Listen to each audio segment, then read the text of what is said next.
You see the starting grid across the top of your screen as we also get a chance as they roll out to show you our onboard cameras for the night. And we've got one with Brian Scott, Austin Dillon, who we'll be talking to in just a matter of moments. The June winner here, Trevor Bayne, Elliott Sadler, he along with Brad Keselowski, the two best average finishes of the competitors. Kyle Larson, Travis Pastrana, they're both going to be doing double duty in two different venues. We'll talk more about that. And Parker Kligerman in the 77. Now there is Austin Dillon as he is, you see the only thing missing is a win this year as he leads in all those categories. And he is our in-race reporter, and let's talk to him, Ricky Craven. Austin Dillon, Ricky Craven in the ESPN booth. You got me? Yeah, I got you, man. Austin, you were lightning fast in June, led 207 laps. And I'm curious, this car you have tonight, is it as good as what you had earlier in the year? You know, I think so. I think these guys have come back and the competition's gotten a little tighter, but we've got a really good Advocare Chevrolet. And, you know, I can't say enough about what Rusty Wallace and all of his crew do here at Iowa Speedway. This is a great track, and I love seeing these stands filled, so we're going to put on a good show. Yeah, I agree with you. Got a question, our mailbag question from Maxwell in Morrow, Ohio. How will your strategy be different tonight after getting past late in the June race? Well, we've already started with a little tighter setup. That's, I think, what hurt us a little bit qualifying. So hopefully we can capitalize and finish it off here tonight. Good luck. Have a great race. All right, there's our over-the-wall reporter tonight, the number 3 front tire carrier. That's Dusty Keith. Love you, Amber, Abby, Davis, and Jackson. We got it on for you. You be safe down there, Dustin. Thanks. Thank you. All right, let's get the latest from pit road. Shannon Spake, you're up. Well, Marty, Kyle Busch has 8 wins in the number 54 car this season, and tonight he hands that steering wheel over to Drew Herring because Busch is out in Pocono. Now, Herring admitted he's only has 2 starts this season, and sometimes when you don't start a lot, it takes a while to get up to speed.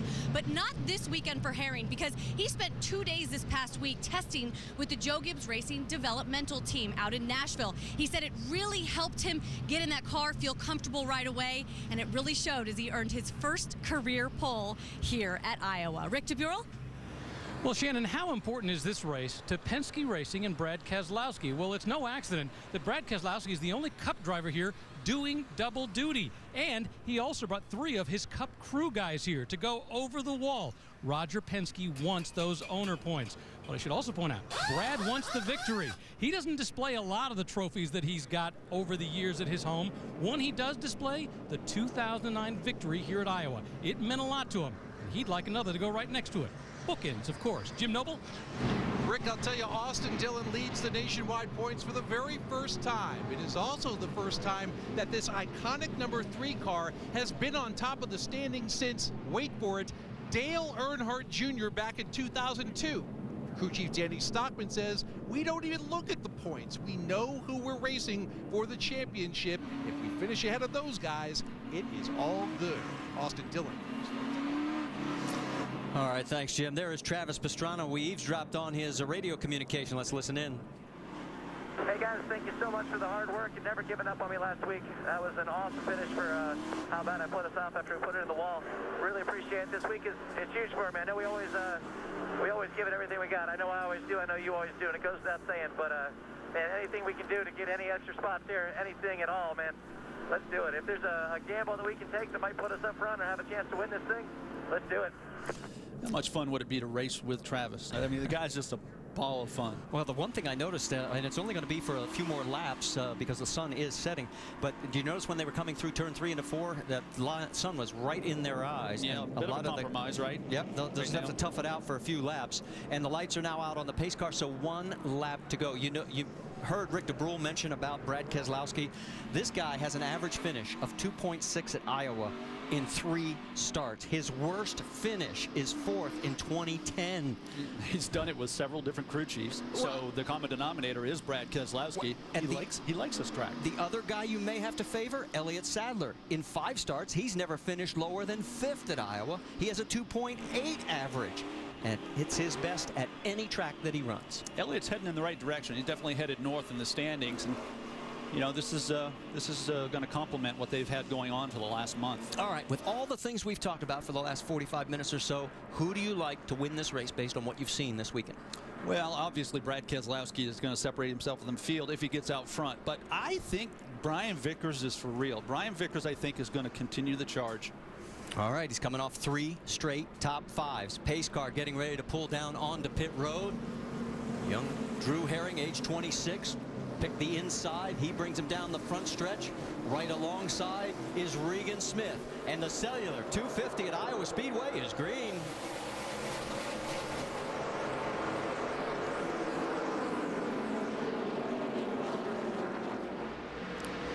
A really good start for Drew Herring. There's Regan Smith off of turn 2. And opens up about 3 car lengths. Alex Bowman taking a look underneath the 2-car of Brian Scott. It's one of the greatest challenges with this racetrack is entering the turn with another car to your outside. Here comes Brad Keselowski, the 22, down low. A little early for 3 wide. So we'll wait. Take advantage of the bump in 1 and 2 here. Car on the outside doesn't get through turn 1 and 2 as well. It's just the bump doesn't get any better, and your angle to the exit is compromised. On board right there with Trevor Bayne, currently in 7th. Now you get the outside view. That's Brian Vickers in the 20 on his high side. You know, I mentioned Brian Vickers. I expect him to run well tonight. The other driver that's going to be at the head of the class with him is going to be Austin Dillon. He's done everything but win here. Boy, do you see that sun? We mentioned it. It's going to be there for just a little while longer. But these guys will have to fight through it because very few of them have any kind of tinted shades on their visor. You know what's really valuable there, and it doesn't get a lot of attention, is your spotter. Your spotter is your conscience. You pretty much know what you need to do in the race car. Sometimes you need your spotter to confirm it. And when you're heading into turn 3, like Austin just did there, into the sun, a little "you're clear" makes you feel awfully good. Well, you saw Austin Dillon as he put a couple of nice moves on there, back on board as they've gone back to single file there. So there the 3-car is right now. Dillon in the 6th spot. I know they don't enjoy it much, Marty, but I love watching them go over that bump. They work really hard. Yeah, if you were in the car, would you enjoy it? Probably not. Yeah. Alex Bowman in that number 99, and it looks like Dillon right now, he has one of the quicker cars on track. We don't want to get lost the fact that Alex Bowman had a great qualifying run, and Travis Pastrana doing a good job. Get our first look at the 31 car right there. Of course, Justin Allgaier, the 11 of Elliott Sadler, the 6 now of Trevor Bayne, and Trevor not going in the direction he wants to right now. Well, that's true. Brian Scott has done a great job, and we don't give enough credit to the guys that don't have as much experience like Travis Pastrana. For a top 10, you say 10th. Still 9 guys in front of you, but you have to measure things in inches when you're early in your career. You don't measure them in feet. Top 10, make it happen a lot, and then top 5s. You saw Trevor Bayne there. He's dropped back 3 spots so far from his starting spot of 7th. As now Alex Bowman has a lot of the 20 of Brian Vickers in his rearview mirror. The one thing I'm hearing from the drivers is that if you tax the tires, if you abuse the right front tire, charge the corner, and put too much on the right front or the right rear, you're going to suffer for it. Those tires are really durable. The Goodyear's got a great product here, but they will drop off if you abuse them. So that translates to, to 2 or 3 tenths a lap. We're going to drop back to Trevor Bayne, get an update on his status from Rick DeBrule. Yeah, we'll talk about the fact that he's not where he wants to be on the track, but it's important to point out he has a secret weapon sitting on the wall. That's the fact that his crew chief, Mike Kelly, has won 4 races at this track, including the one that Trevor won earlier this year. If there's a guy who knows how to tweak the car, change it during the course of the race, and pull it into where it needs to be at the end of the race, Mike Kelly's the guy who can do it, and he can help Trevor Bayne finish where he needs to be. And Rick, that's a very good point, because Roush Fenway Racing has 4 wins under Mike Kelly. No other team has more than 1. here at the track. So RFR has done a really good job here at the Iowa Speedway. Right now, the man who's doing a great job is young Drew Herring. He is well out in front by 0.7 of a second over Regan Smith. There's your top 5 here at Iowa. You're looking at our race leader. He's led every single lap so far. 26-year-old Drew Herring here at Iowa Speedway after 17 of the scheduled 250 laps. And a great battle been going on throughout the commercial between the 12 of Sam Hornish Jr., the 31 of Justin Allgaier, and you don't see the 6 of Trevor Bayne, but here's what happened to poor Trevor. Yeah, a few laps ago, underneath gets loose, and then I think that Sam thought he was going to clear him on the exit, drifted up. Yeah, maybe you can see here, Trevor gets loose, rolls on the gas, and Sam may have gotten loose under Trevor, but that's typical on this racetrack for the driver underneath to get loose. So this battle between Hornish and Allgaier is for 9th. There you see Trevor Bayne right behind him. Both of those, and he is running 11th. And you were talking about how that's the kind of move that will get you incentive to go after the guy, and he looks like he's closing on the 12. Yeah, your heart rate goes up and blood pressure goes up, and then it takes a few laps to calm down. But look at the big picture. The spotter is coaching him here. Relax. Let's get an update on Sam Hornish. How about it, Jim Noble? Well, you know, before this race began, Sam Hornish told us, quote, no more bad days for this 12 team. They simply can't afford it after what happened in Indianapolis last week. And that was a close call with Justin Allgaier. In fact, Sam was told to back up. He was also told that Allgaier is, quote, all over the place, and it's too early to mess with him right now. Well, Allgaier might be all over the place, but I've watched closely in practice and in qualifying, and the drivers are struggling a little bit with the tire. It's it has a sense of being a little bit hard.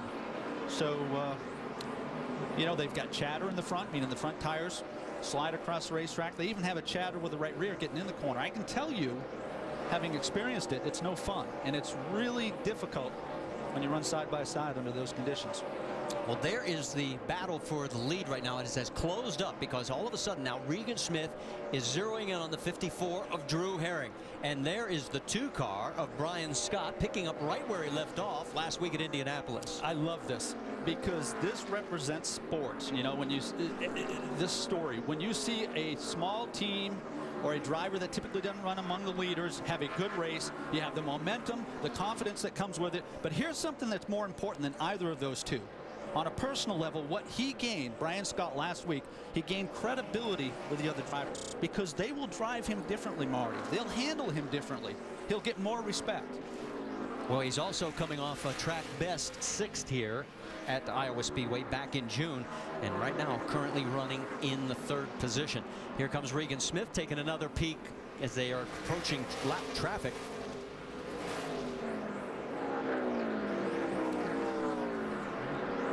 And it looks like they'll be able to clear coming down through turns 1 and 2. That is the 79 of Kyle Fowler.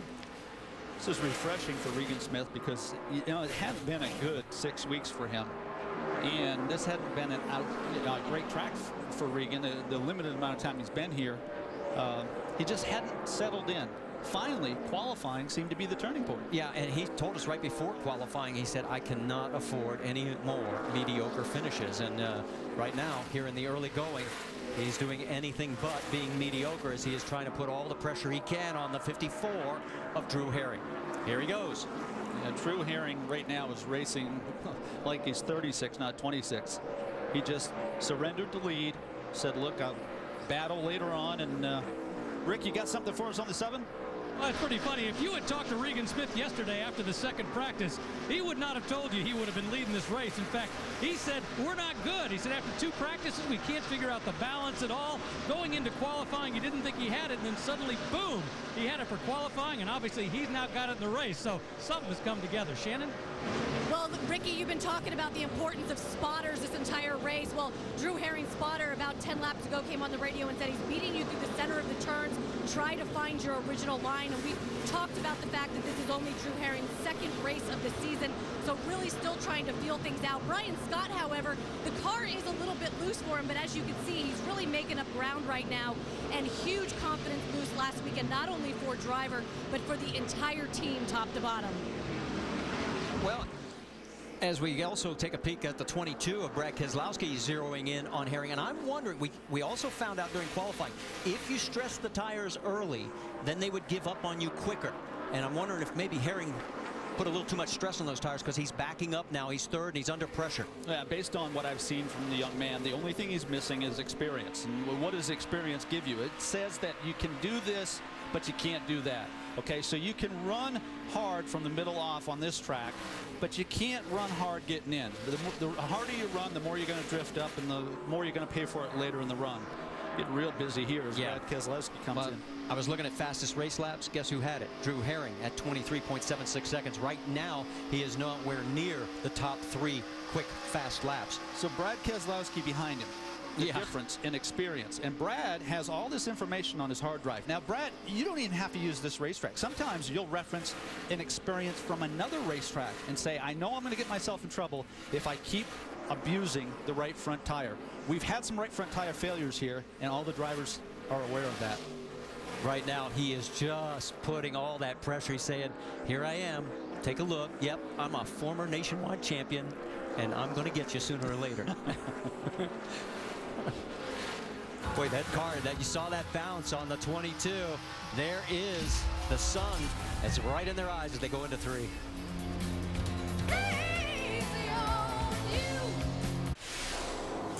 Back here at the US Cellular 250 after 38 of 250 laps. You're looking at the race leader, Regan Smith. It's the first time ever that he's led on a short track in 22 short track starts. And he's led a total of 13 laps. The man right there in the 54 was on pole and led the most so far, 26 laps, Drew Herring, but he is under attack right now by a former winner here at Iowa, the 22 of Brad Keselowski, and here we go. And it looks like Austin Dillon may try and come through, but the 54 closes the door. He's doing a really good job, and you know, there's nothing wrong with following Brad Keselowski for a while if you're in this position. This is a line-sensitive racetrack. Watch how Brad gets in the corner. Watch where he picks up the accelerator. Maybe you change your markers on the track, meaning your reference, your turn-in point, your braking point. Young drivers have a tendency to want to drive too deep in the corner. This track won't allow you to do that, not for long. Here comes Austin Dillon in that 3 car, looking to go underneath the 54, and he clears him. So move Dillon into the 4th position. And here comes Brian Vickers. Yeah, Brian Vickers not far behind. You know, a minute ago, we heard them warning Brian Vickers on the radio. Here he comes. And drivers don't always like that, Marty. Yeah, Austin was pretty blunt about it. Let's listen in. 20 cars creeping in the picture here. Still about 5. He's on my ass. I don't want to know where he's at. I don't want to know where he's at. Leave me alone. You know, drivers can be a little irritable when the car's not perfect. That's not a bad thing. So what you're saying is right now Austin's car is not as perfect as he wants, right? No, you can tell he's a little cranky. Well, he's still doing okay. He's running in the 4th position, only 3.7 seconds behind, as that is lap traffic he is going around right now. It's Richard Harriman in the 23. Well, let you know, we have a total of 23 cars on the lead lap. Harriman's 2 laps down in 32. I'll tell you something that Austin Dillon does better than anybody else here, particularly down in turns 1 and 2. He executes that bump. He gets the left side tires down to the yellow line. He has the car turned so that when he hits the bump, he's already done all of his work. See that? And he just figured that out, that this track requires you to get to the bottom, grab that yellow line, no matter what it takes, whether I have to put brake into the car, slow it down more, or just not drive as deep.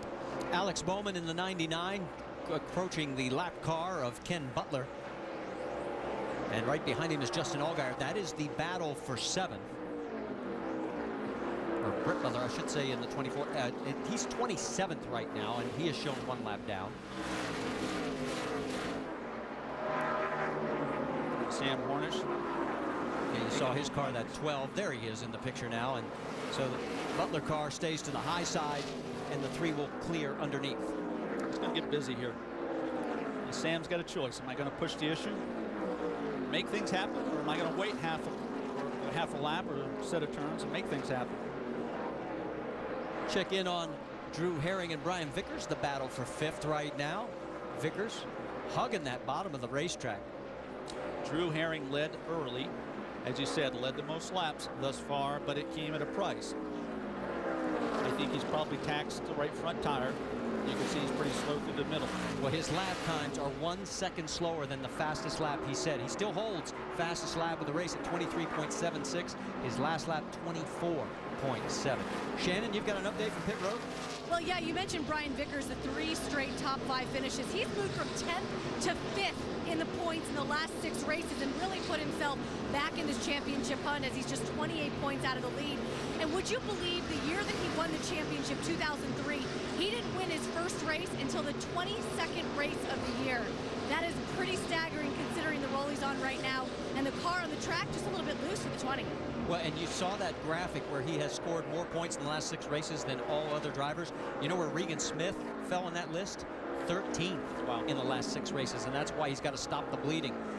Remember when he had that 59-point lead and it had evaporated? Now he's trying to fight his way back, and right now he's out in front by 7/10 of a second. As we continue to watch the action here with Alex Bowman in the 99, the 31 of Justin Allgaier, and the 12 of Sam Hornish Jr. We're 50 laps into this race, just hit 51. At this point, the cars have established a personality. It allows the drivers a chance to talk to the crew chief and tell them what they're struggling with. They got to capitalize on this communication now, because that first adjustment is going to be important, Marty. That it always is. It helps us determine who the real challengers are. See Hornish there, he is 9th. There's Sadler running 10th, and then Trevor Bayne, winner here in June, and 11th. At least Trevor has stopped the bleeding. Yeah, he fell back several laps ago to that spot, and he's now maintaining station. What strikes me is, here we are, and I don't mean to jinx it, but we are been lean, mean, and green, and we were talking about guys who would be able to run the long run, and we're into one right here. And take a look. It's Regan Smith goes around Kenny Wallace in his 896 NASCAR Touring Series start. Regan out in front. Track, Stockman will oblige 4 tires, a round and a half down on the track bar, and some good Sunoco racing fuel going into 3. Rick? Regan Smith likes the car. No plan to make any adjustments. Just get the tires on and go out. As for Brad Keselowski, they want to make an air adjustment, hoping it'll help him a little bit better as he goes through turn 3. Shannon? Ryan Scott on your lower right. He's in the 2 car. Needs grip in the right rear. 4 tires, air pressure, and Sunoco fuel. Race off pit road, and you can see almost everybody we saw take 4 tires. Vickers picks up 3. A great job by his crew. Remember back at Chicago when they brought in the second team, and here's the reason we're under caution. Drew Herring, yeah, our pole sitter, spun it, did not hit anything, but it brought out our first caution. This was the longest green flag stretch to start a race this season. Stay with us. We'll go green again. CO2, Chad Owens, favorite player ever. He's from Hawaii, playing in the Great White North. He's not just good, he's real good. He's into MMA, from the gridiron to the octagon. He's got game. You need to see these guys play. While we've got a moment, let's talk about the calendar, because the O'Reilly Auto Parts NHRA Northwest Nationals, the qualifying is at 10 Eastern tonight on ESPN2. And, of course, Sprint Cup Series action from Pocono tomorrow at noon Eastern on ESPN. Then tomorrow night, O'Reilly Auto Parts NHRA Northwest Nationals, the finals at 7 Eastern on ESPN2. And our next stop is next week, the Zippo 200, Watkins Glen, 2 Eastern, and that will be Saturday on ABC. Bad news for the 22. They had a tire outside the box. He is going to have to go to the back of the longest line.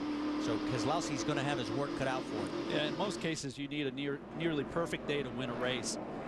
Maybe not in this case, because Brad's proven he can charge back to the front, but certainly dug themselves a hole. He came in 3rd, would have restarted in the 5th position. Instead, he is going to be well back in this field. The 20 car was the biggest gainer, of course, picking up the 3 spots, courtesy of the good pit stop.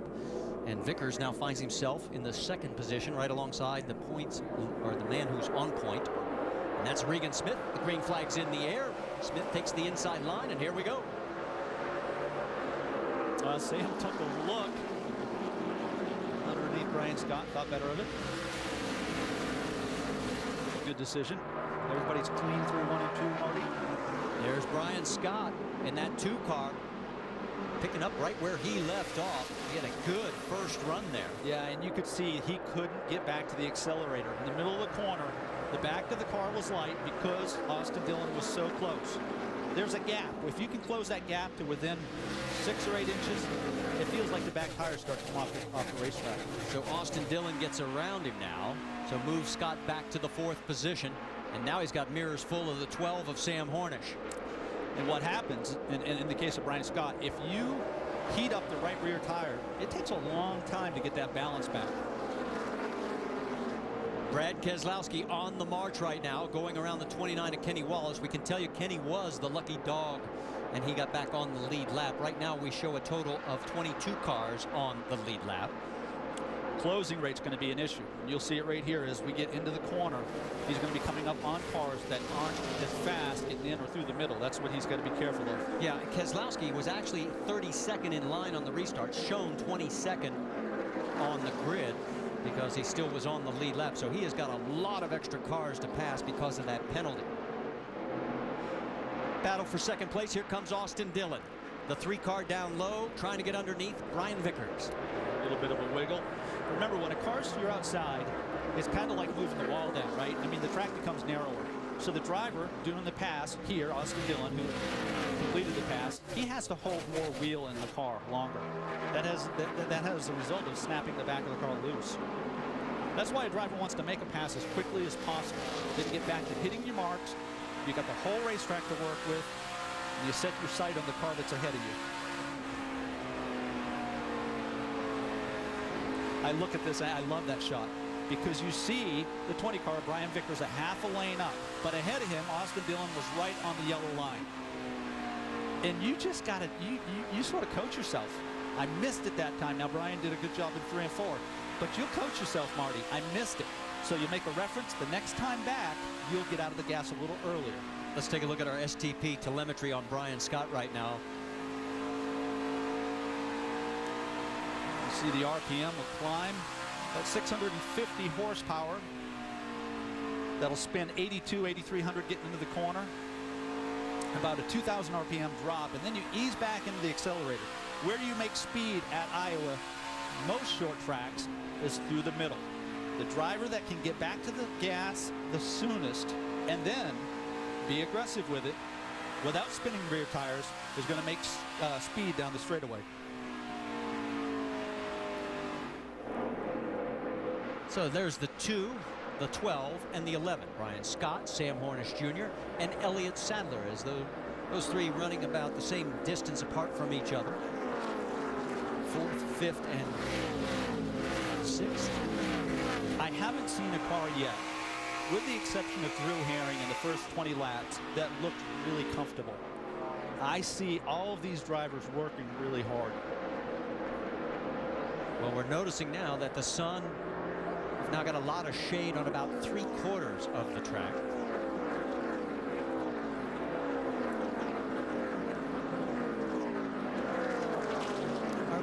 First look at Kyle Larson as he is right behind Travis Pastrana. You know, he was battling the 44 a lap or so ago. Boy, was he was putting in a little overtime. The 44 being Cole Witt. Let's go back and show you what happened. We could feel that. This is another view. Yeah, from a little bit later. And we should point out, Kyle is going to be leaving here tonight and taking about a 25-minute drive, and he's going to run at Knoxville in the finals. Oh, to be 21. Yeah. All right, so there is Larson trying to get underneath the 60 of Travis Pastrana, and that is for 16th position. And look who is sneaking up on him. Brad Keselowski making his march back towards the front. You know what goes a long, long way with drivers when you're in a situation like Travis is in now is being predictable. Young drivers typically are volatile, a little unpredictable, but if you can prove that you're predictable, they'll race with you, and that's what I'm seeing out of Travis the last couple weeks. There's first and second in your screen. It's Regan Smith and Austin Dillon. Now Regan has led a total of 45 laps. Coming into this race, he had led only a total of 49. Well, Well, don't miss baseball coverage. We've got action this week on ESPN. Tomorrow at 8, out of the NL East, the Phillies try to make up ground against Freddie Freeman and the division-leading Braves. Then on Monday at 7, it's the Dodgers taking on the Cardinals. Both games are also live on Watch ESPN. Look at those grandstands. A sellout crowd here at Iowa Speedway. They do a great job here, and the fans turn out in droves. There's our battle for the race lead as we're working lap 80 of 250. Regan Smith trying to rebound after a series of disappointing finishes in front of the 3 of Austin Dillon, who happens to be the points leader coming into tonight's race. Why don't we take you up to speed with Nationwide Insurance, and I think Rick DeBrule's going to be up first. Yeah, and Regan Smith has to like where he's at right now. He may be second in the points, but if you're going to win a championship, the best way to do it is to win races. He's already got 2. Now he's in the lead here, although Justin Allgaier could tell him he led 101 laps last year and didn't win. So it's not how many laps you lead, it's which lap you lead, and that's what really matters. Jim Noble? Well, I'll tell you, Austin Dillon's liking life as the points leader right now, and the car has really taken off after that last pit stop. He was way too loose in the first 50 some odd laps of this race, but track bar adjustments and air pressure adjustments have helped the 3 get up to second place. Shannon? Brian Vickers, one of your championship contenders, started this race 6th this evening. He had a great pit stop on that first pit stop. He gained 3 spots on pit road. They also fixed up the car as it was very, very loose to start the race. They made a huge track bar adjustment, and he has been hanging in the top 3 ever since. Jim?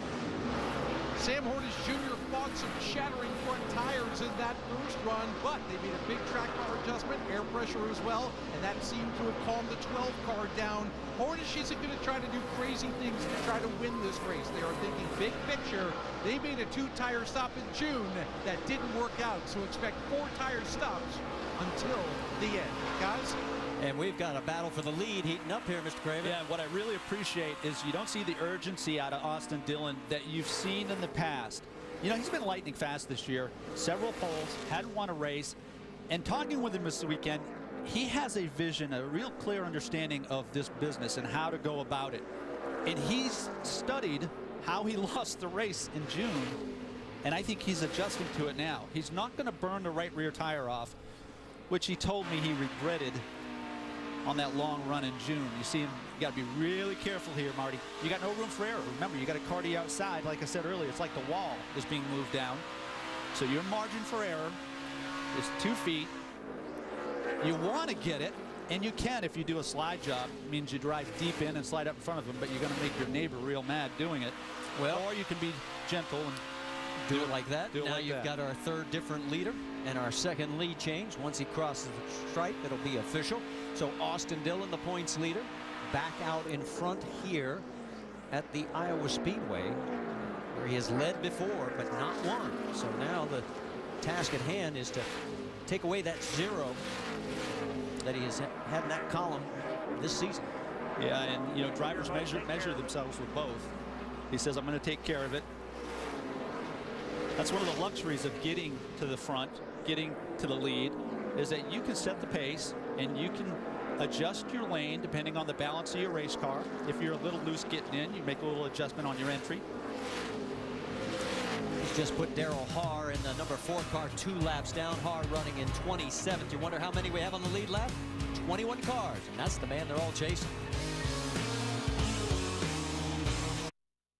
We're working lap 94 of 250 here at the US Cellular 250.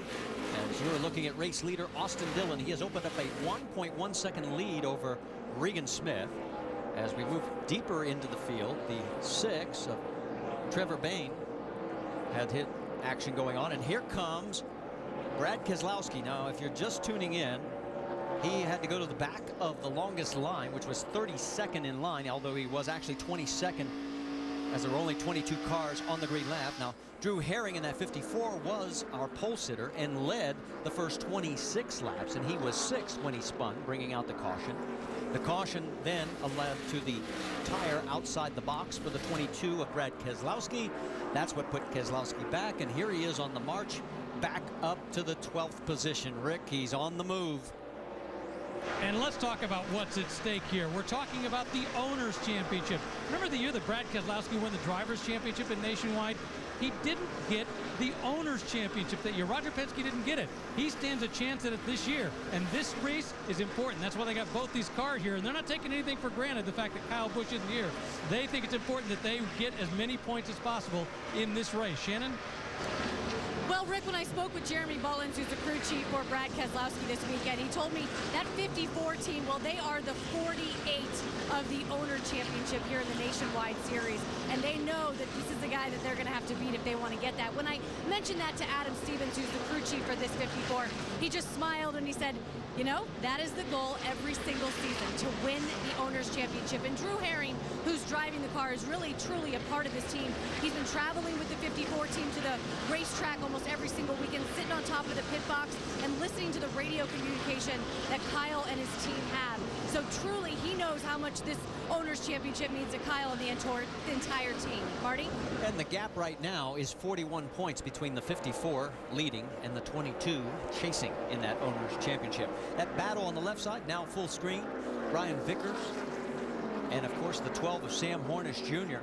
Those two want to keep pushing forward because they want to cut the gap in the Drivers' Championship with the two guys that are in front of them. Yeah, they do. What we've seen here in the last couple of laps from Sam Hornish, moving around the racetrack, and he's trying to find a comfortable place for the car.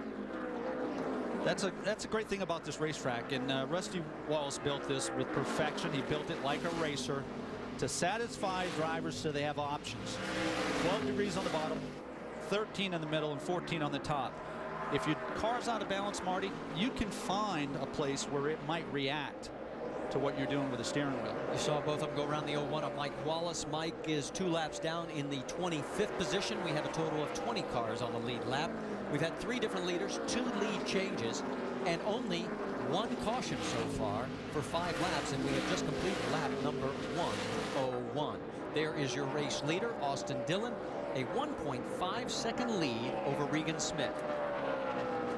Let's check in with Jim Noble.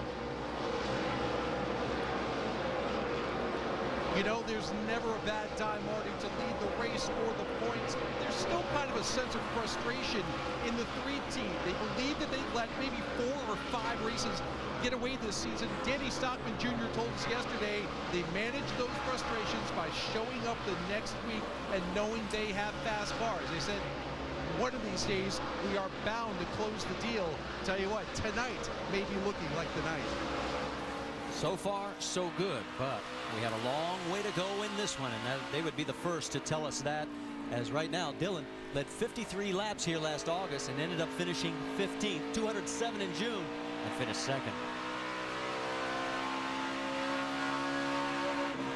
It's like riding to the hotel with Ricky Craven. Yeah, but we didn't hit anything. Don't miss Kenny Block, Tanner Faust, the premier Gymkhana Grid at X Games Los Angeles. Coming up next here on ESPN. Travis Pastrana will be there tomorrow for Rallycross. Boy, that Gymkhana does look like it's going to be fun to watch. Isn't it? Yeah. I'll sponsor you. I would not want to be the guy on the Segway. All right, back to what's the business at hand. A 3.4 second for Austin Dillon, and now it's heating up between the 20 and the 12. That is 3rd and 4th.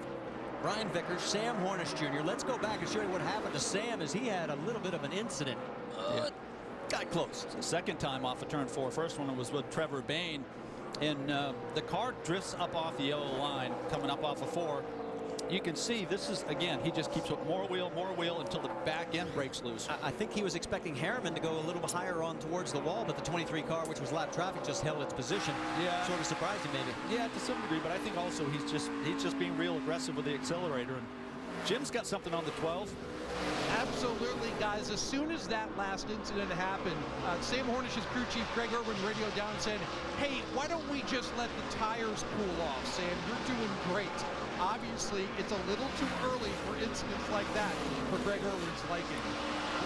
I love that. You know, that's the driver-crew chief relationship. And look what's happened. He lets him cool off a couple laps. Now he's putting the pressure on Vickers, trying to go underneath. And remember when Trevor Bayne in that first long run had fallen all the way back to 11th? Well, that's Trevor laying there in 5th, and he's going to take a peek underneath. Marty, drivers instinctively want to go, go, go. They constantly want to pass anything in front of them, but sometimes you got to pull back on the rein And sometimes drivers don't have the discipline to do it themselves. You can see Brad Keselowski keeps charging to the front. Now he's in the top 10. That's been fun to watch. It has, as Keselowski, remember, he had the pit road violation tire outside the box, started actually 32nd in line, although he was listed 22nd as there was only 22 cars on the lead lap. He has worked his way back into 9th position now and continues the march forward. The only hex that could be on the 22 is that he has never won after having a pit road penalty. Now let's shift gears to the 6 car, because Rick DeBrule, you've got some information there. Well, yeah, it's important to talk about the fact that Mike Kelly was saying that with regards to Trevor Bayne, it's important to know, like you said, when to lay off, but also when to be, and what Mike Kelly called it is the wolf. When to be the sheep, when to be the wolf. And he said last year at this race, Austin Dillon and Trevor Bayne got into it, and it was the first time he saw the wolf come out in Trevor Bayne. So it's important to lay back, know where your position is, slowly work your way up. But when you get that opportunity, you've got to be able to take advantage of it. So far, he hasn't been able to do it. So far, by the way, he's got a loose in, tight in center, and loose off. Car isn't quite where he wants it, but he's still got a long way to go, and he's got a good crew chief up there. Yeah, it was a lot better than it was in that first run.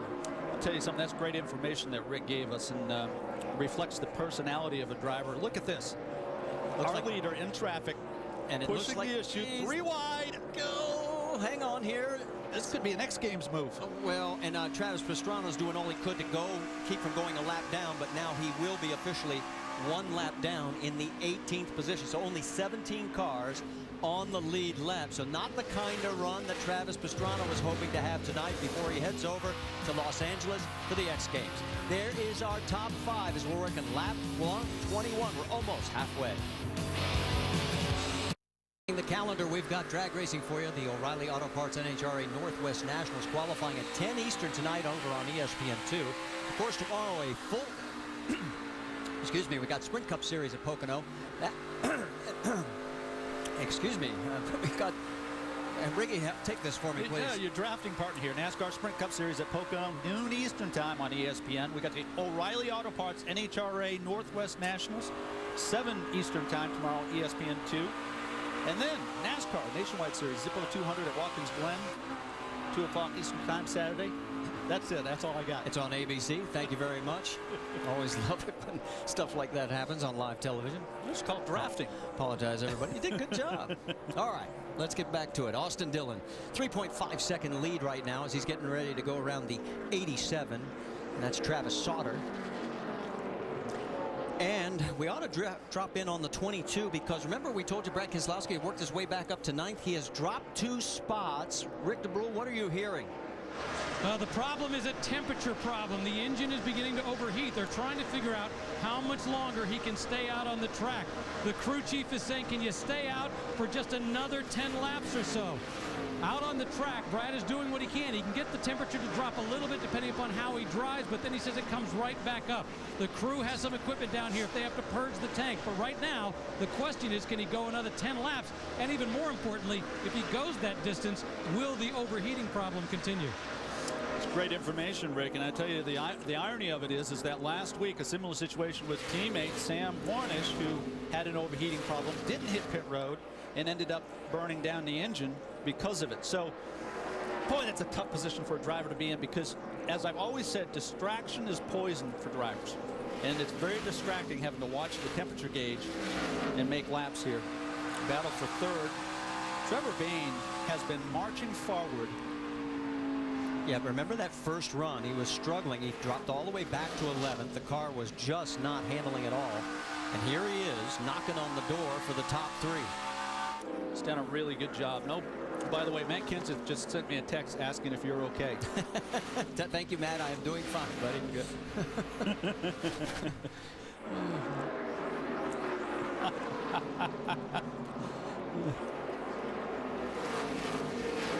Drivers told me that this setup, the tire and the balance of the cars, you can't be aggressive.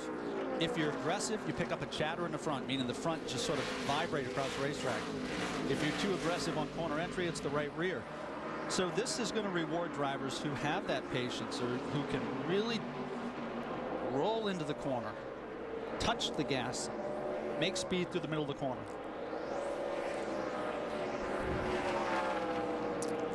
Well, here we go. Remember Trevor Bayne? His car was set up for the long run back in June. And we've had long green runs. This one is like 75 laps. We're still going. We've had only one caution. Austin Dillon is your leader right there in the 3.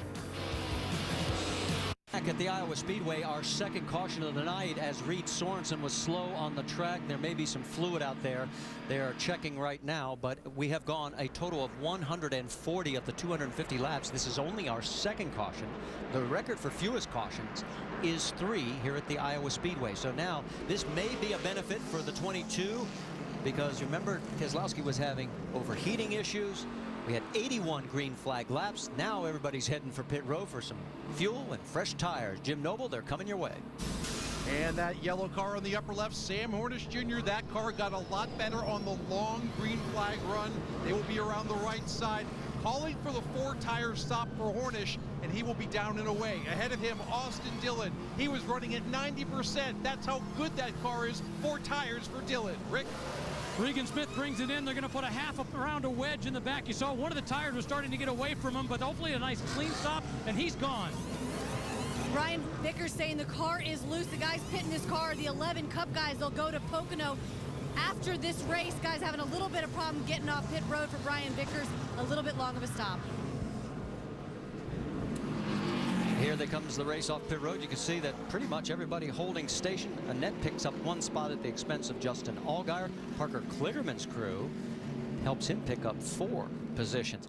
And the 22 of Brad Keselowski just now pulling back out onto the track. So all that ground he made up as they were taking the time to make sure the engine issue. And there's the 40 that brought out the caution. Reed Sorensen back to Brad Keselowski. That's a hard way to do business, Marty, especially with 109 laps to go. You can't continue to give up track position. And here come the cars that are at least 1 lap down as they will now get their service. And we did mention as we watched this pit crew go to work, Keselowski has never won a race where he had a pit road violation. And it looks like maybe that trend will continue. Can tell you that the 33 of Ryan Gifford will get the lucky dog, and that'll give him a lap back. And let's take a look at Dustin Keith as he's over the wall during Austin Dillon's recent pit stop.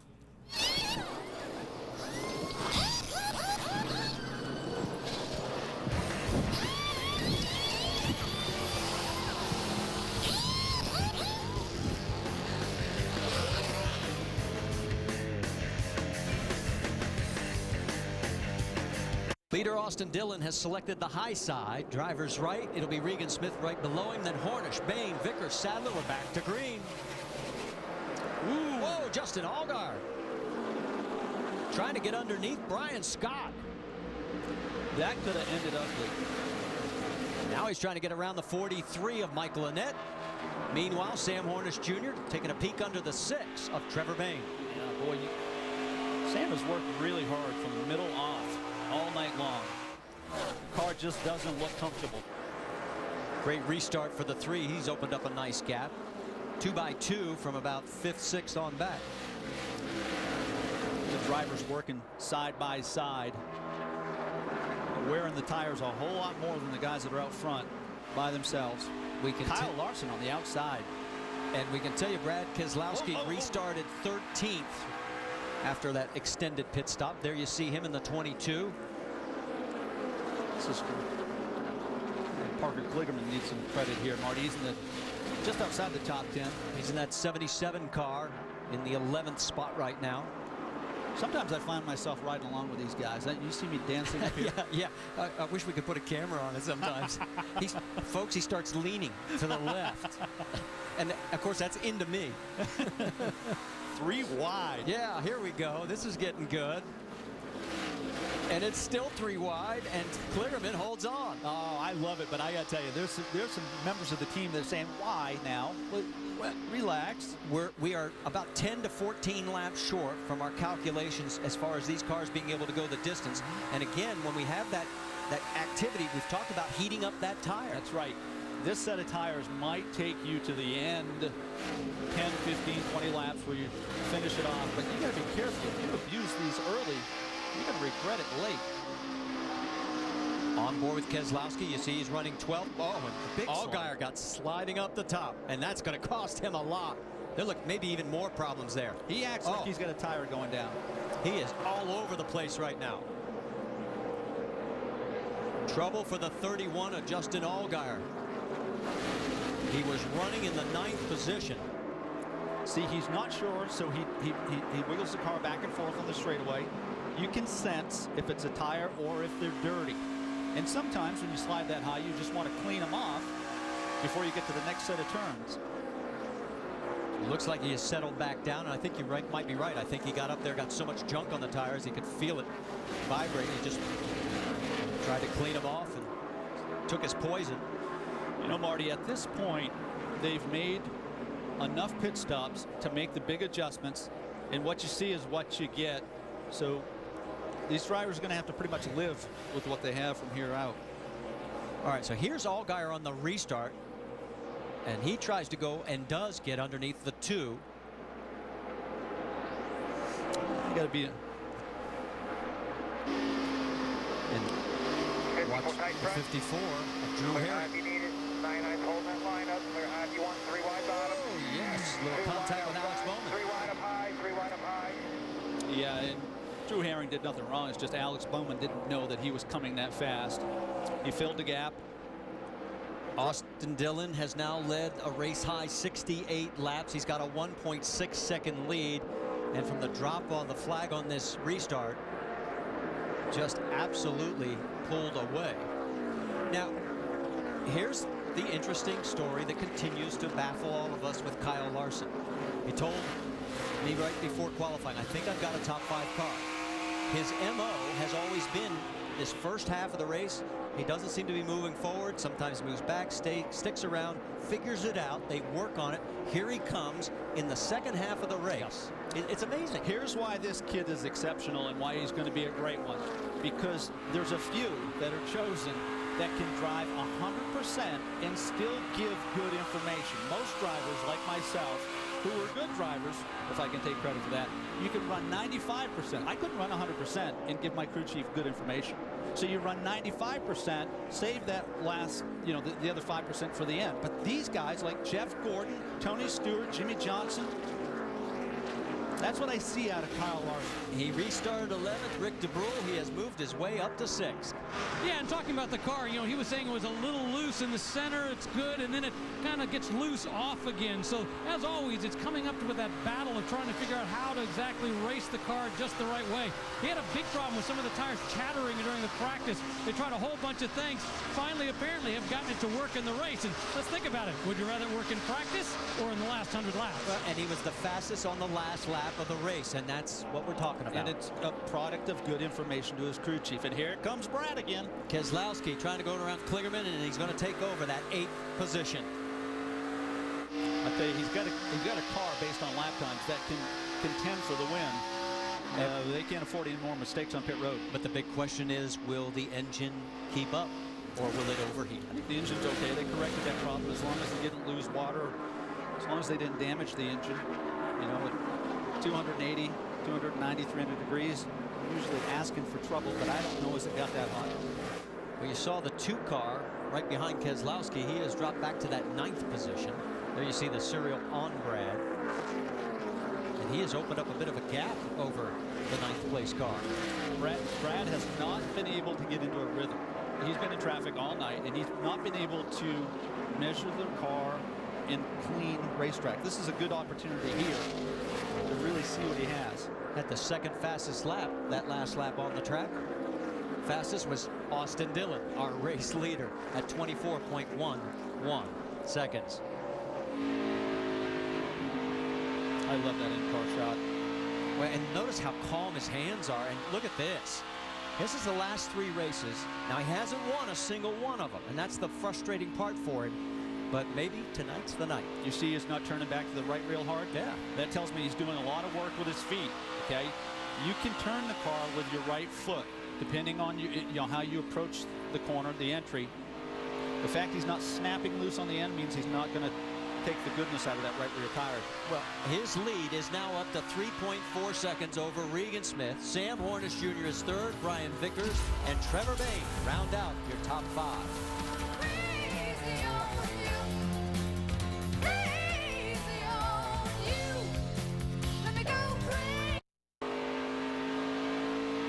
Welcome back to the US Cellular 250. Make sure to go to NASCAR.com for all your latest NASCAR information. Now I'm going to try and do the calendar and not have Ricky Craven give me the Heimlich maneuver.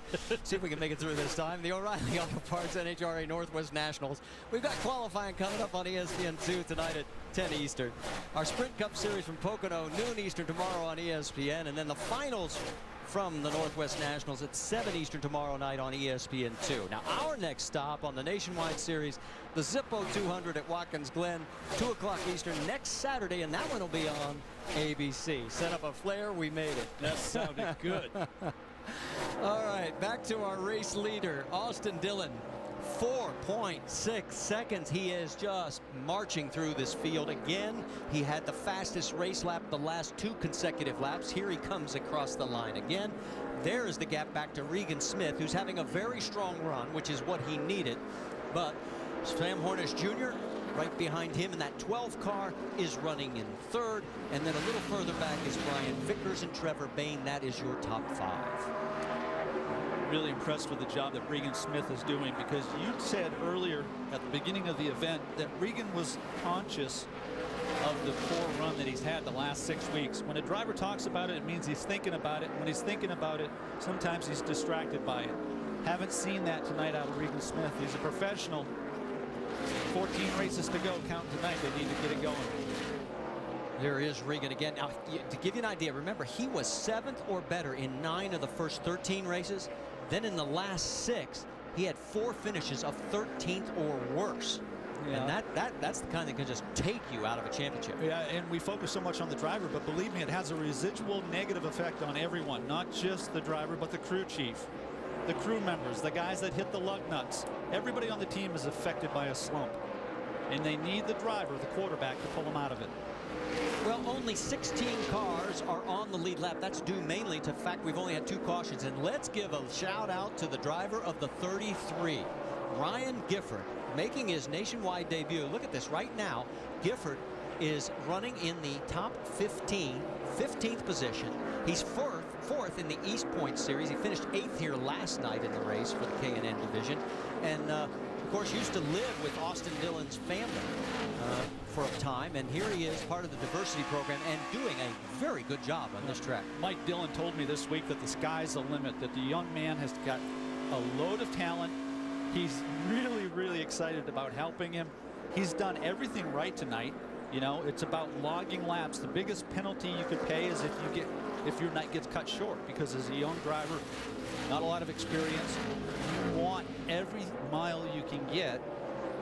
And the car doesn't have a scratch on it. Well, he's getting close to going around Travis Pastrana, who is a lap down in 18th position.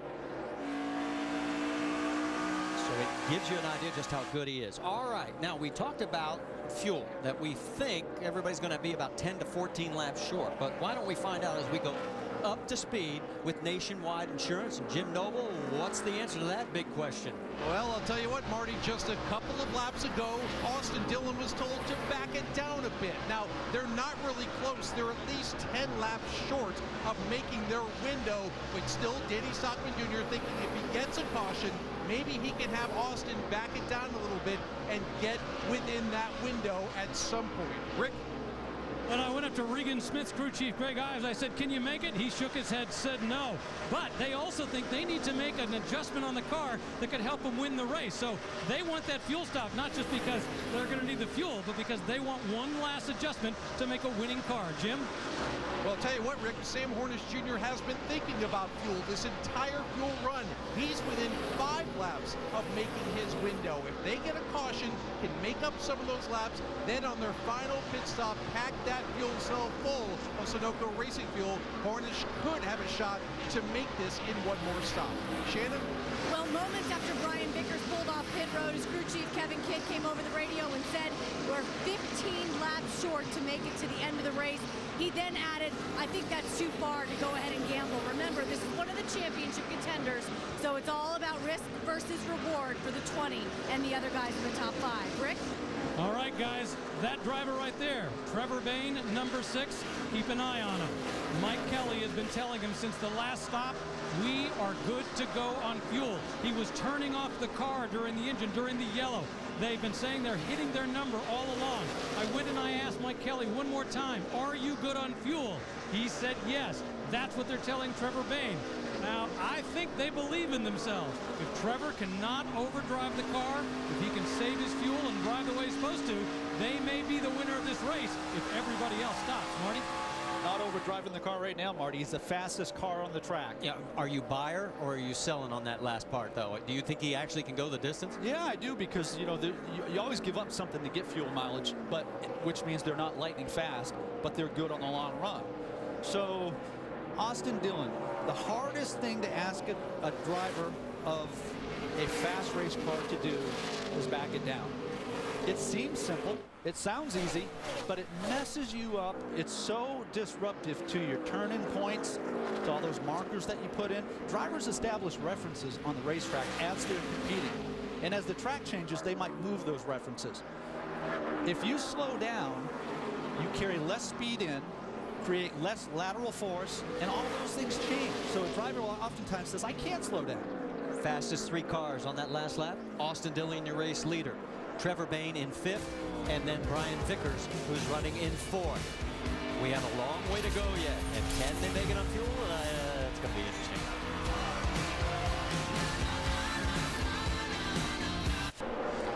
Want to remind you, don't miss Ken Block, Tanner Faust, and a great group of guys. This is going to be fun. Premiere of Gymkhana Grid, X Games Los Angeles. It's coming up next here on ESPN. Our race here, that number 3 car in front, Austin Dillon by 6.5 seconds. Now, during the break, we were doing some math calculations, and based on the information you were given, Professor Craven, what are you coming up with? I'll tell you what, I did it 3 times. I come up with 104.5 laps.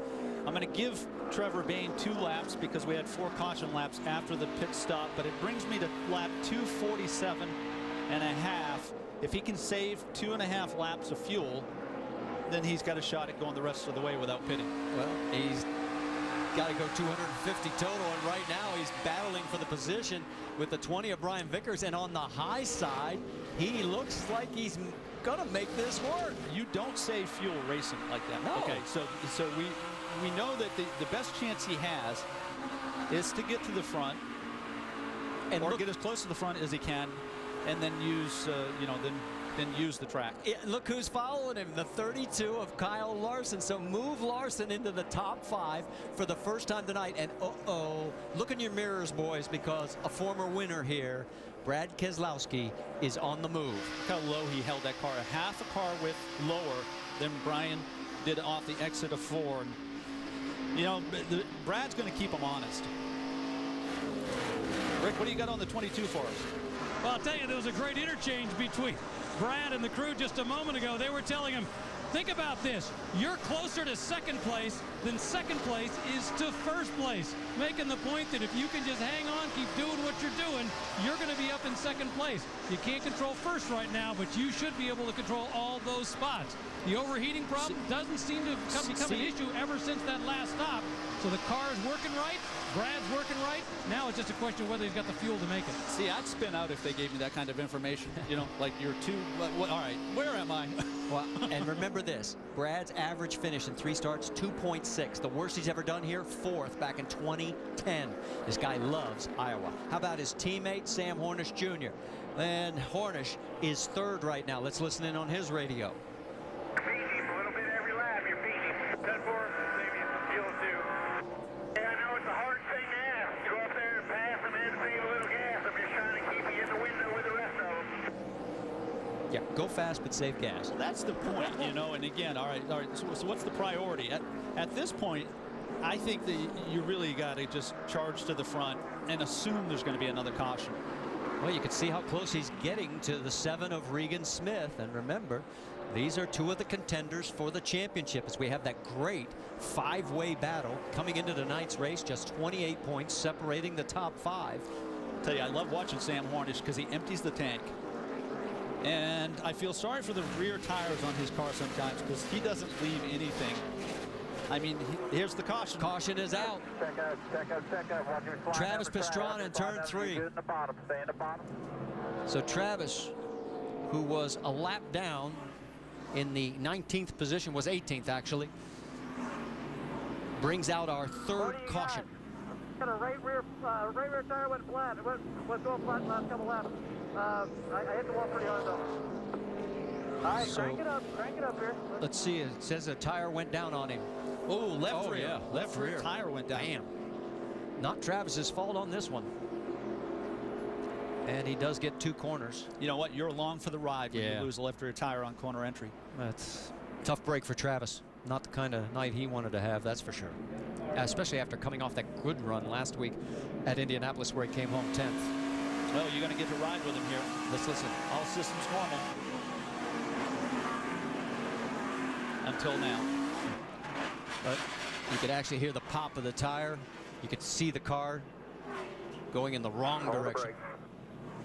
And that's a terrible view when you're looking back and everybody's coming at you. Yeah, that's not the right way for sure.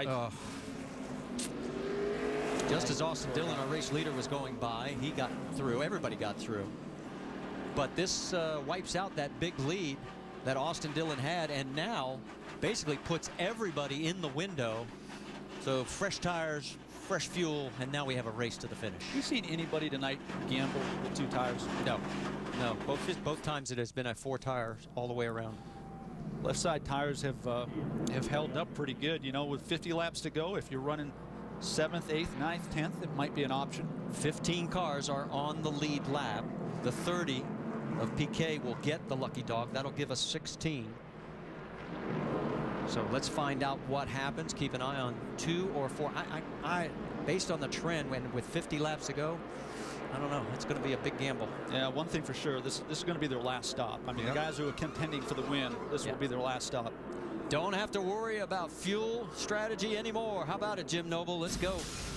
We will start with Sam Hornish Jr. There is a possibility of a 2-tire stop here. Hornish was too loose on that run, but remember, he was saving fuel. They work on the right side and go around to the left side. 4 tires for Hornish. Austin Dillon, 4 tires as well. Just a pinch tight in the center to make a track bar adjustment and fill it up with some no-go racing fuel. Rick? Regan Smith going for 2 tires. Trevor Bayne going for 2 tires as well. Their goal, quick in, quick out. Minor adjustment on Regan Smith. No major adjustments for Trevor Bayne. Oh, this is why I love this sport, because now we're going to find out. Take a look at the teams that took 2. And it's Bayne, Vickers, Sadler, Smith. They all pick up big positions, especially Vickers and Sadler. And then Dillon drops back to 5th coming out. Oh, this is going to be fun. One more look at the rough end of Travis Pastrana's night. He'll head over to LA for X Games tomorrow. You're looking at Austin Dillon. He has led the most laps tonight, 116, but after being the first of the cars to take 4 tires, he finds himself restarting 5th. He's our in-race reporter. Let's talk to him, Ricky. Austin Dillon, Ricky Craven, ESPN booth. Can you talk to us? Yeah, man, I got you loud and clear. You look good, just like you did in June. Less than 50 to go. Now you're in a little bit of traffic. What do you expect here? Well, 2 tires can hold on for a little bit, but I like these 4. We're going to get it on right here, see if we can get back to the front quick. I haven't seen anybody look really comfortable. You happy with your car? I'll tell you after the race. Good luck. Go after him. Thanks. Thank you. All right. It is Trevor Bayne, Brian Vickers, Elliott Sadler, and Regan Smith. Those are the first 4, and those are the 4 that took 2 tires. We have, when we go back to green flag racing, going to be about 45 laps to go. Are they going to be able to hold on? I don't think they're going to be able to hold on, but I think they're going to make it really interesting for 20 or 30 laps. And I love the position that Trevor Bayne's in. It reminds me a little bit of the first race.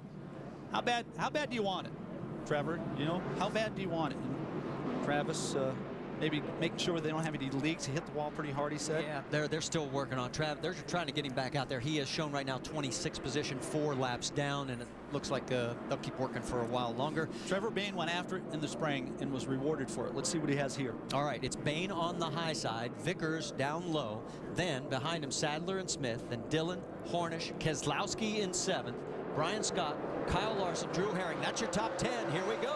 45 to go. Really good start for Trevor.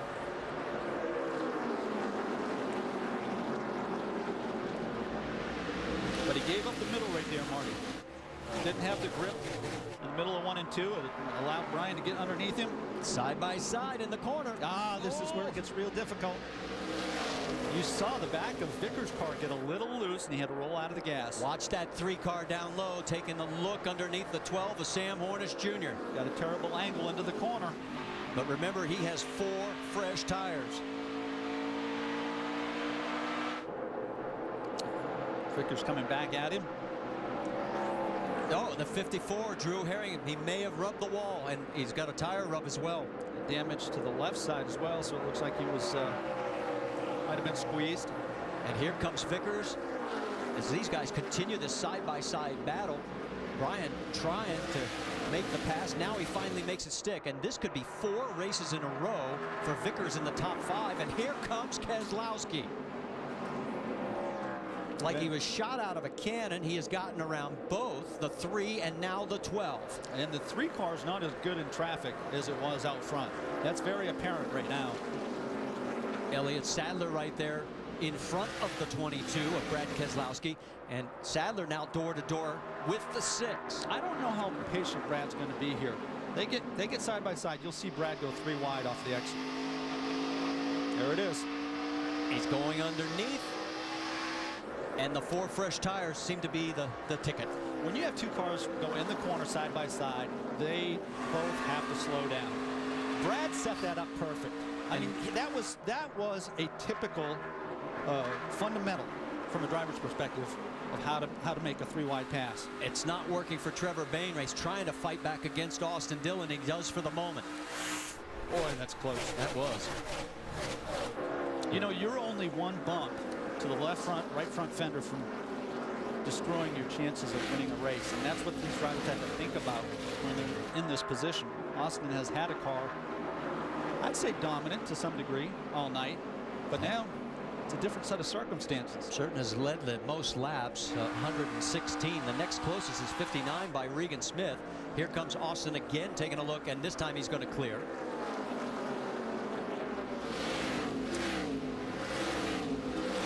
Nothing comes easy at this track. It's a great facility. Drivers really love it. The fans love it. This place is packed. But you got to work for everything you get here. And we're seeing Austin Dillon really be challenged now. 38 laps to go. He's finally got some clean track in front of him, at least for the moment.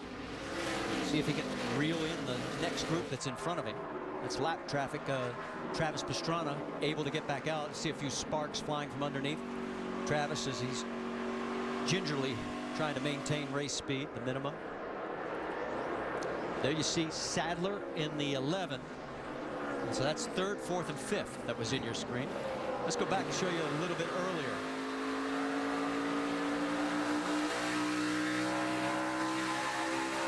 Yeah, that was generous of Parker Kligerman. He rolled out of the gas because he saw that Austin needed a little bit of room. You know, that's a courtesy. Not all drivers will give you that. The ones that do, you remember it, and you repay the favor down the road. All right, let's zero in on the race lead, because that's exactly what Brad Keselowski has finally managed to do. Remember, on the first yellow, they had a tire outside the pit box. He's penalized. Ends up restarting 32nd on the track, but actually 22nd on the scoring sheet because there were only 22 cars on the lead lap. Then he had an overheating problem. Comes back out, he restarts 15th. And here he is fighting for the race lead. Yeah, and if he gets out front, it's going to be difficult to beat him. And, you know, right now, this is where the value of the left side tires are paying off, because they've come up to pressure. The car has great balance. You can see him clear off of 4. Oh, now we're going to see what he's got. So Brad Keselowski, who has never won a race after having a pit road violation. How about a 24-21? And he is starting to open up some ground on Vickers. 24-21, Marty. The only car even close right now is Kyle Larson, but he's 9th. In running. Yeah, Kyle's 9th, and he's 4.8 seconds behind Keselowski, so he's got 7 other cars he's got to get past before he even gets to the front. So right now, Brad Keselowski may be breaking an old hex that has jinxed him many times, but here he is out in front with 33 to go at Iowa.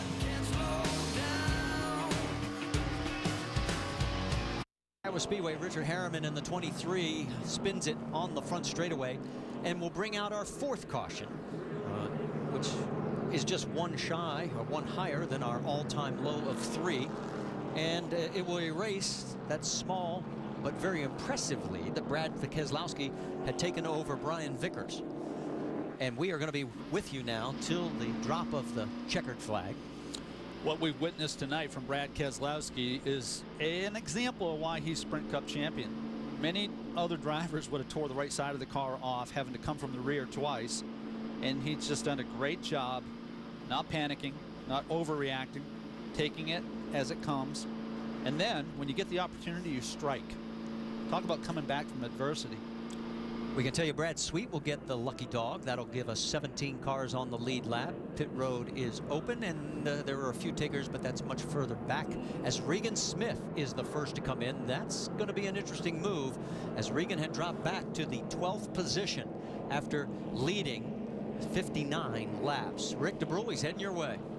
And it's quite simple. He does not like the handling. They're going to go ahead and go all the way with 4 tires on this stop. They've got to get the car ready so they can go these last 25 laps, 26 laps, and make him competitive. Even though they've got to give up track position, he thinks the 4 tires and the changes are worth it. Well, and we were talking about the fact, he even said it himself, I can't afford any more mediocre finishes.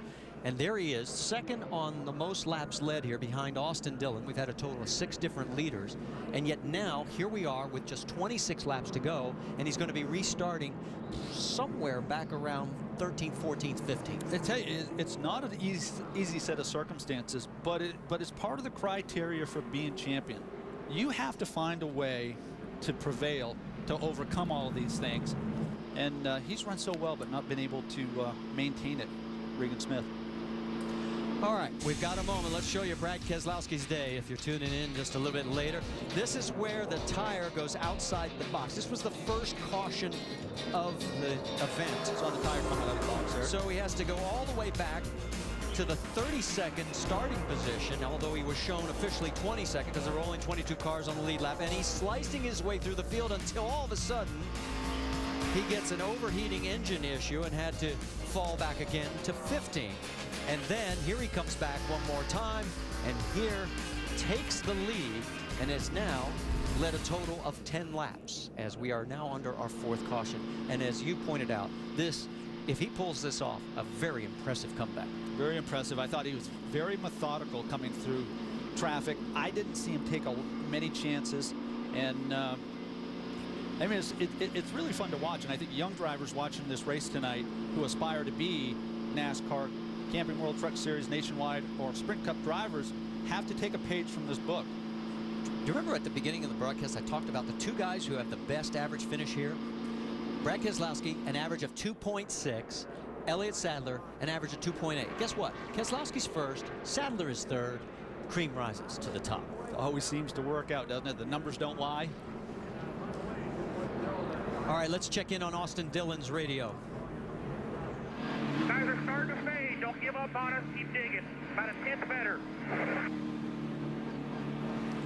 Now, remember, Austin was one that took 4 tires on the last full caution where everybody pitted. And he's going to restart in the 5th position.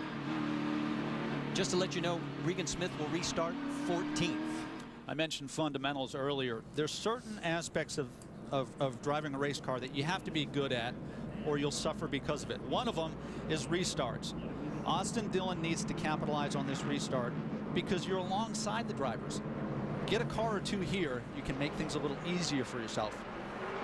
The owner points, it was like 41 coming in. If it holds up, it could be almost cut in half. Shannon, what are you hearing? Kevin Kidd, crew chief for Brian Vickers. It looked like as those laps were going down, you guys were catching the 22. Do you have enough on this short run to get this victory? Yeah, you know, short runs is really what we need right now. We've been better on short runs rather than long runs tonight, so it's working out to our favor. 22 is a very strong car. We just hope to get the Dollar General Toyota a chance to win. I've got one of the greatest drivers out there to do it. Hopefully it'll come to play. Thanks. Guys? All right, let's reset it for you. It will be Keselowski on the outside on this restart with Vickers right alongside. Then in second row will be Elliott Sadler and Sam Hornish Jr. Austin Dillon, Trevor Bayne in the 3rd row. Then Parker Kligerman and Kyle Larson. Michael Annett and Brian Scott rounding out your top 10. And as we mentioned, Regan Smith who had to make that stop, is going to restart in the 14th position. And there you see Regan. He's going to have some work cut out for him here if he's going to make it. When we go back to green flag racing, there's going to be 22 laps to go. You think he can get up there? I think he's got his work cut out. I think everybody's got their work cut out for him. Keselowski's in a position of strength. I think Austin Dillon has a shot if he can clear traffic. Well, we're about to find out. Coming out of 4, green flag in the air. Not a good restart for Austin Dillon. And, you know, not a great restart for Brad Keselowski.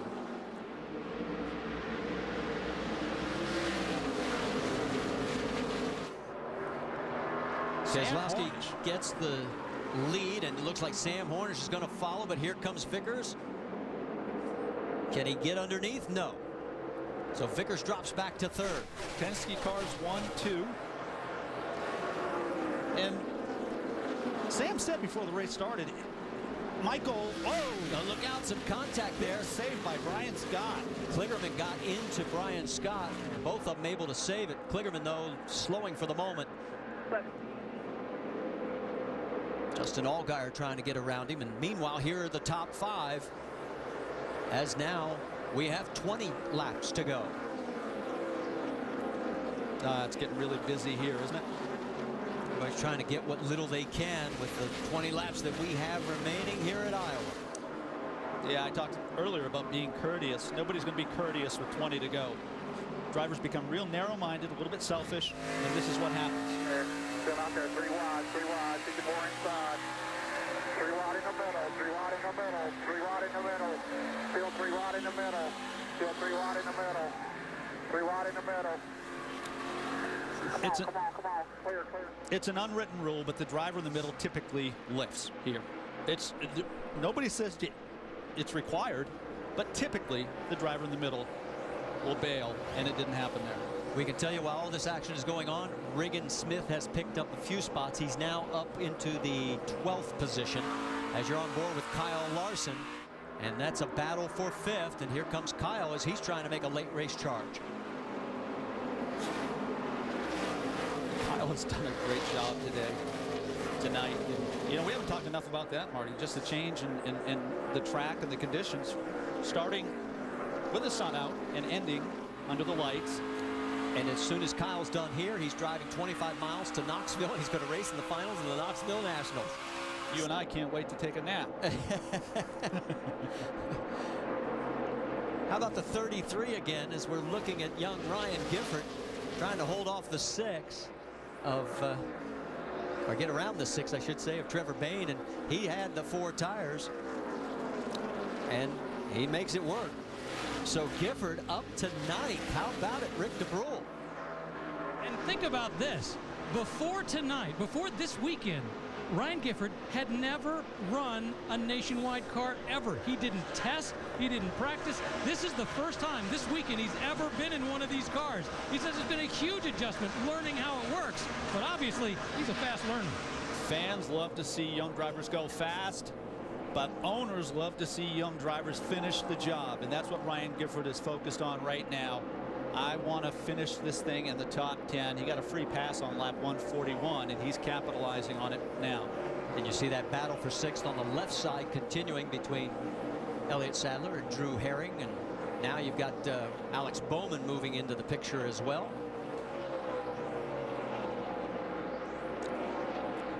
Up front, Sam Hornish a little bit faster than Brad Keselowski the last lap. You see Alex Bowman was making a look there. 14 laps to go, 13 to go. And it's less than a second between 1st and 2nd. It's now Bowman taking a look underneath Sadler. So something seems to be off with Sadler's car, because remember, he restarted in the 3rd position, and now he has dropped back. The 2 tires can punish you. And I thought that the 2 tires would hold up a little better than this. But again, you know, anytime you try to benefit with strategy and gambling, it's going to come at a price. Nothing's free. And the driver has to work a little harder here in the last 20 laps to carry the car. So he has dropped back to the 8th position. And things have sort of settled down. Let's get more from Rick DeBrule on that 11 car. Well, you know, they thought they had fixed the problems on the last stop. They had a horrible handling problem beforehand. Elliott was on the radio just talking about what a bad car he had. He needed that last stop to make the adjustments, but obviously it's not lasting enough for them to go the distance here. You can see he's slowly but surely dropping back. Not complaining about the car the way he was, but there's no question it's not working the way he wants it. And what happens, Marty, with 20 laps to go, drivers know that this is going to settle. This is going to determine the finish. And drivers will tend to overdrive. Let's watch Kyle Larson here as he measures up Austin Dillon. If you overdrive, what happens is the car becomes miserable, and you really can't get a read on it. You know, you're exceeding the limit of the tires, or you're exceeding the limit of the car. What I'm saying is the last 10, 15, 20 laps, it's all on the driver. Just wear it out. We're down to 10 laps to go, and Austin Dillon holds station with Kyle Larson in 5th. Jim Noble. I tell you what, Austin Dillon is one frustrated race car driver right now. First, he came on the radio and questioned Danny Stockman's decision to take 4 tires. Then later, asked Stockman why he made a track bar adjustment. All Austin knows is that he took 4 tires, the other guys took 2, and the other guys were faster than he was. Very, very frustrated right now, especially after leading all that laps in June and not winning that race. Well, when he looks at the final standings, if it holds up, Keselowski took 4 in 1st. Hornish took 4 in 2nd. So, you know, maybe the adjustment just wasn't the right adjustment. The best crew chiefs in the business will tell you that they are compromised when they have the best car and they have a caution late. Because when you're the leader and you've been beating them badly all day, typically the competition does the opposite of what you do. And that's all that Danny Stockman did wrong, was dominate the race. Now, I thought 4 tires was a good call. We got a peek there at the 54, top of your screen. Drew Herring. Remember, he had one of our cautions when he spun early in the race. He was our pole sitter, and he has fought his way back to 6th on the racetrack. So a nice recovery for the 26-year-old from Benson, North Carolina. There is your race leader, Brad Keselowski. What an evening he has had, coming back from a pit road violation after a tire got loose and outside the pit box, fights his way all the way back and takes the race lead, and now has led a total of the last 30 laps. I tell you, Sam Hornish is faster than Brad Keselowski. I think that he's punishing the tires. With 5 to go, who cares? He can't maintain the yellow line here. It's a little bit better, but see, you know, you can always tell when a driver gets in trouble. I'm sure you're aware of it. When they start to come off the line. Well, there's 2 points to remember here. First, Brad Keselowski. That's the 22 radio. Right of center below the bumper line, so you know. Below the bumper line, slightly right. 4 to 3 to go. 3 laps. A little trash. That looks like a $100 bill on the grill. Might be yours. Yeah, right. Well, what I was pointing out is that there is Brad Keselowski.